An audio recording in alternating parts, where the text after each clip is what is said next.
अब तक की कहानी में सुमिता काला जादू करके देवा को बुलाने की कोशिश करती है, लेकिन देवा की जगह एक कसाई का प्रेत आ जाता है।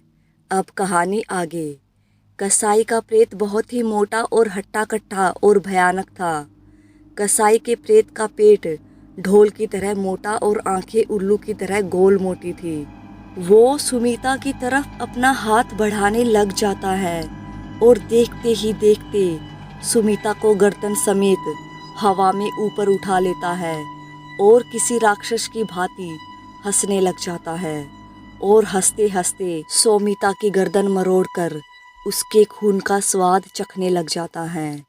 दर्द से तड़पती सुमिता किसी पंछी की भांति फड़फड़ाते हुए वही ढेर हो जाती है और उसकी आत्मा एक प्रेतनी की आत्मा बन जाती है। सुमिता की आखिरी इच्छा देवा ही था और वो मरी भी काला जादू करते हुए ही थी, इसलिए वो आत्मा बनकर सीधा देवा के घर पहुंच जाती है। देवा बिस्तर पर सो रहा था और सुमिता की आत्मा देवा के सामने खड़ी हो देवा को निहार रही थी। सुमिता की आत्मा देवा के शरीर में घुसना चाहती थी, पर वो तो ना देवा के शरीर में घुस पाती है और ना ही देवा को स्पर्श कर पाती है। देवा के शरीर को स्पर्श न कर पाने के कारण वो अत्यधिक क्रोधित हो जाती है और उसके कमरे में सामान को आंखों के इशारे से इधर उधर फेंकने लग जाती है। सामान फेंकने की आवाज़ से देवा की नींद खुल जाती है। नींद खुलने पर वो अपने कमरे का सामान इधर उधर फेंका हुआ देखकर अपनी बड़ी बहन पर चिल्लाने लग जाता है और गुस्से में उसे अपशब्द कहने लग जाता है। इतने में उसके ताऊजी वहां आ जाते हैं और देवा को अपनी बड़ी बहन को अपशब्द कहता हुआ देखकर उस पर गुस्सा करने लग जाते हैं। लेकिन वहां उनको देवा के कमरे में किसी नकारात्मक शक्ति के उपस्थित होने का एहसास होने लग जाता है।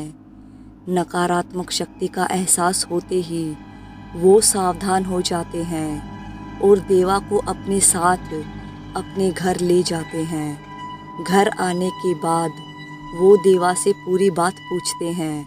तब देवा उनको सारी बात बता देता है कि जैसे ही मेरी आँख खुली मैंने अपना सारा सामान बिखरा हुआ पाया और ये सब कुछ मेरी बड़ी बहन ने गुस्से में किया है। तभी देवा के ताऊजी को फिर वहाँ भी किसी नकारात्मक शक्ति के उपस्थित होने का एहसास होने लगता है। वो वहाँ से उठकर सीधा अपने पूजा घर में आते हैं और किसी विशेष मंत्र का उच्चारण करने लग जाते हैं। मंत्र का उच्चारण करने से उनका ये एहसास पक्का हो जाता है कि यहाँ कोई बुरी आत्मा मौजूद है। पूजा घर से वो एक अभिमंत्रित मौली का टुकड़ा लाकर देवा के हाथ में बांध देते हैं। मौली बांधकर देवा के ताऊजी देवा को मौली न खोलने का निर्देश देते हैं और कहते हैं, तुम्हारे आसपास किसी नकारात्मक शक्ति का वास है, इसलिए इस मौली को गलती से भी खोलना मत, नहीं तो तुम मुसीबत में पड़ सकते हो। देवा ये सुनकर डर जाता है और मौली कभी नहीं खोलूंगा कहता है। तब देवा के ताऊजी उससे कहते हैं कि डरो मत, वो शक्ति तुम्हारा कुछ नहीं बिगाड़ सकती, क्योंकि तुमने जाने अनजाने में कई मंत्रों का जाप कर रखा है। बचपन से ही ईश्वरीय शक्ति तुम्हारे साथ है। हेलो फ्रेंड्स, कहानी कैसी लग रही है कमेंट में ज़रूर बताइएगा। अगर आप लोगों को ये कहानी थोड़ी सी भी अच्छी लगी हो तो चैनल को सब्सक्राइब करें, वीडियो को लाइक और शेयर ज़रूर कर दीजिएगा।